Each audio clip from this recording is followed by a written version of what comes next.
Welcome students. This is the short video of 3 to 5 minutes, and in that short period we are going to complete reproductive health important point from NCERT textbook, and at the end of this video we are going to solve the previous 10 years NEET questions from this chapter. So without wasting your precious time, let us start. Family program in India started in 1951. Then CDRI full form is Central Drug Research Institute, and MTP medical termination of pregnancy is safe up to the first trimester, first 3 months. And lactational amenorrhea, a type of contraception prevention from unwanted pregnancy, it is effective up to 6 months from the beginning of the lactation. And MTP is legalized in India in 1971, and amniocentesis is misused for sex determination. That's why it is banned for sex determination. For detecting genetic disorder, it can be used. For determining sex, it is banned. And in menstrual cycle, from 10th to 17th day of menstruation cycle is considered as a fertile period, and vasectomy is male sterilization method, and tubectomy is female sterilization method. When it comes to contraceptive, there are three natural methods of contraceptive, children: periodic abstinence, withdrawal method, and lactational amenorrhea. These are all the natural methods of contraceptive.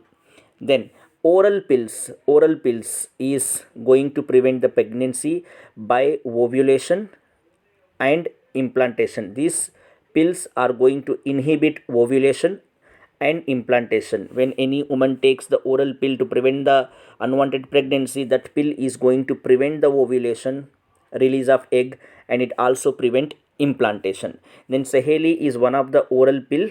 It has been considered as once a week pill. And intrauterine devices, IUDs. Intrauterine devices are of three types: non-medicated, copper releasing, and hormone releasing IUDs. In that non-medicated IUD example is lips loop, and these non-medicated IUDs like lips loops, they are going to do the phagocytosis of sperm. By this way they are going to prevent the fertilization. And copper releasing IUDs like copper T, copper 7, multilode 377. Remember, very important children, they suppress the motility of the sperm.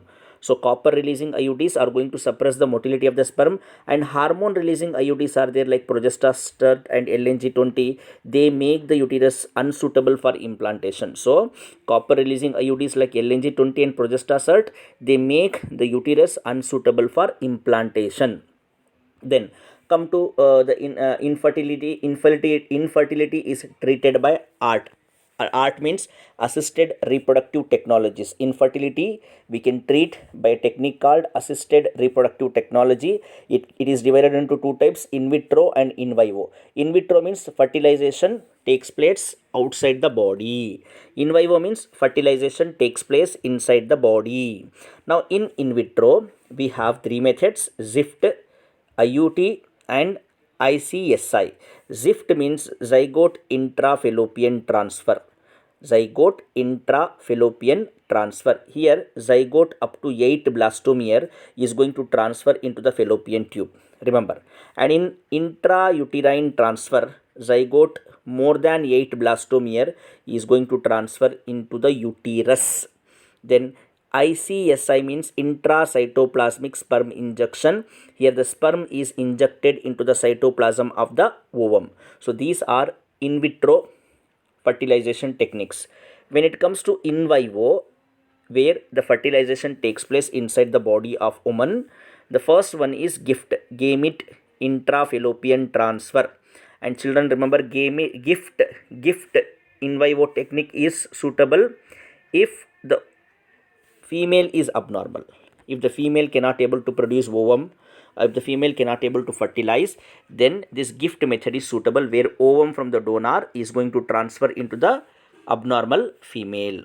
And remember, if woman is normal, mother is normal, then in that case AI means artificial insemination, where the semen from the donor or husband is transferred into the normal mother. So these are the ART techniques. Now we are going to solve some of the previous year questions. The first question here is the function of copper ion in copper releasing IUDs. We already discussed. It is they suppress sperm motility and fertilizing capacity of the sperm. Second question, in case of couple where the male having very low sperm count, which technique will be suitable for fertilization? If the male have very low sperm count, then the suitable method is artificial insemination, AI. Then third question, which of the following is correct regarding incorrect regarding vasectomy? Incorrect regarding vasectomy. Incorrect regarding vasectomy is no sperm occurs in epididymis. Even if the vasectomy is done in the epididymis, we can find the sperm, but and this is the incorrect statement.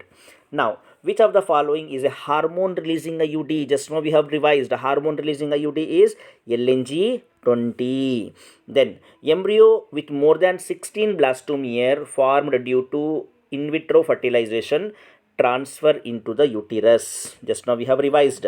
Then in contrast with amniocentesis, which of the following statement is incorrect? We have to find out the incorrect statement, and remember, it can be used to detect cleft plate. Cleft plate in the sense, children, opening in the roof of mouth and lip. Between mouth and lip you can find one opening that we cannot detect by amniocentesis. That is incorrect statement.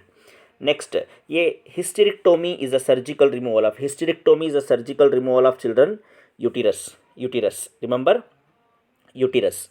Then which of the following is not a sexually transmitted diseases? And it is encephalitis. It is a inflammation of brain. It cannot be transferred by STD. Then tubectomy is a method of sterilization. Tubectomy is a method of sterilization in which a small part of fallopian tube is going to remove and tied up. Then which of the following cannot be detected in a developing fetus by amniocentesis? That is jaundice, because jaundice is not a genetic disorder. So thank you, students.